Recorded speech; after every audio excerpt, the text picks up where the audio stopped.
name is Ezinne Alfa, and you are welcome to Disciple Diaries.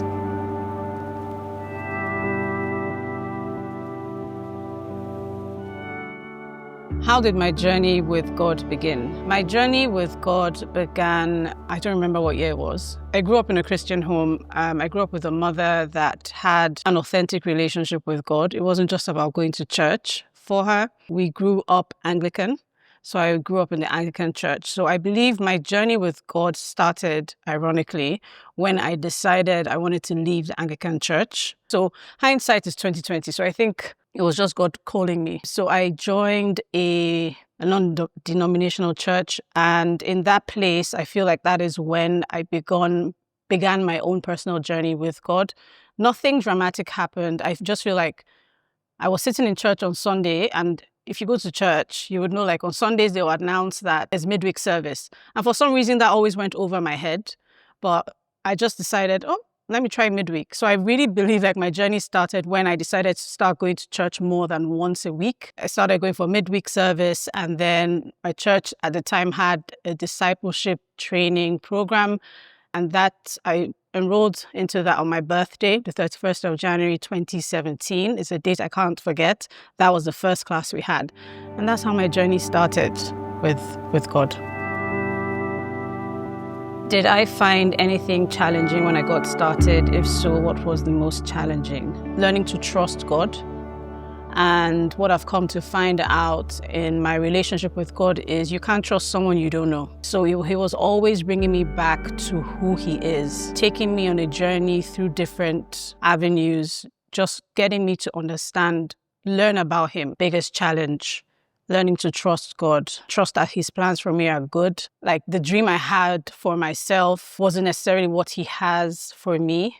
And learning to trust that that dream is far better than anything I could ever imagine. So that was a real challenge for me at the start, learning to trust God. How would I describe this life with God so far? I would describe this life with God as into growth. I don't know if that's like the right way to put it. I'll describe it as a journey. I've come to find out that on this side of eternity, it's never really going to end. You're never going to arrive. You're always just going to leave old mindsets, leave old beliefs, leave old situations, circumstances. I'll describe it as a journey of discovery. Every single step of the way, I'm discovering something new about myself, something new about him, something new about life. Why do I walk with God? I walk with God because I didn't create myself. I was put on earth for a reason. It's kind of like being in a gadget that was created by an inventor. They put in the instructions, you read it and you know how to use it. We know, but we're not really conscious of the fact that this is our first goal at life. And it didn't come with a manual. If I want to understand the why about my own life, I need to go to the manufacturer, quote unquote, who is the creator, who is God. I want to fulfill every single thing by God's grace that he put me on earth to do. And the only way that I can do that is by always going back to him. I walk with God because one thing I have come to find out is he is the only constant in life. He's the one person that will never change. His love for me, the Bible says that nothing can separate me from his love, nothing at all. So I walk with God because it gives me a sense of peace, of reassurance, of a sure foundation. That's why I walk with God. What's one of the most important lessons I've learned on my walk with God?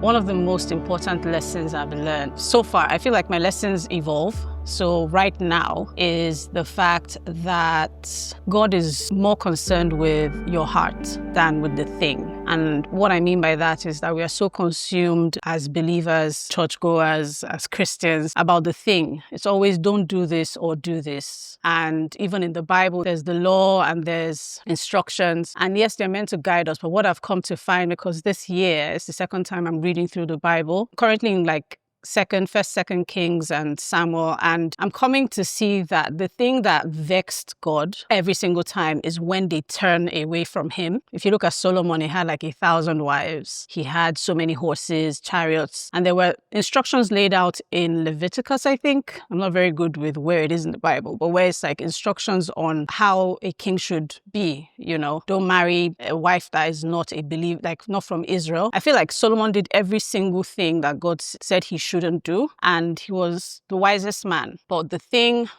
that really broke God's heart in that situation, for lack of a better term, was when he turned his heart away from God. And I feel like with God, it's always a heart matter with him. It's always, he doesn't want the thing to take his place in your life. It's not that he doesn't want you to have good things. He wants to give you his love. He wants you to receive his love. It's not so much love God with all your heart and all your soul. Yes, it's there, but the first thing is to receive his love. So I've come to find out with God, it's not so much about the things. It's more about my heart posture and where my heart is, if it's for him. And it's always opening it up to him and letting him do his work in me. What piece of advice would I give someone watching this who would also like a relationship with God? One piece of advice I would give is come as you are. One thing I find with listening to teachings, podcasts, stuff like this is if you're kind of like me, you see that people's answers are kind of abstract. And I just said, come as you are. And it's like, what does that mean? It's a relationship, right? So if you wanted to have a relationship with somebody, what's the first thing you would want to do? You'll be curious about that person. Like, who is this person? Do we even get along? What are their interests? You're not going to go and be something for that person before you meet them because you actually don't know them. And it's the same thing. It's because there's so much now with social media and digital space. Everybody feels like they know God or they know how to present themselves. There's this church culture. There's a way you should come. There's a way you should act. And I just feel like God just wants you to come as you are. And he's already leading you. He's already calling you. Everybody's response will be different. There can be a textbook of, find a church, find a local church or join a fellowship or something. I just feel it just starts with that curiosity about who is God. Some people feel like it's, when I'm ready, when I feel like I'm ready to come and I've given up all these vices and things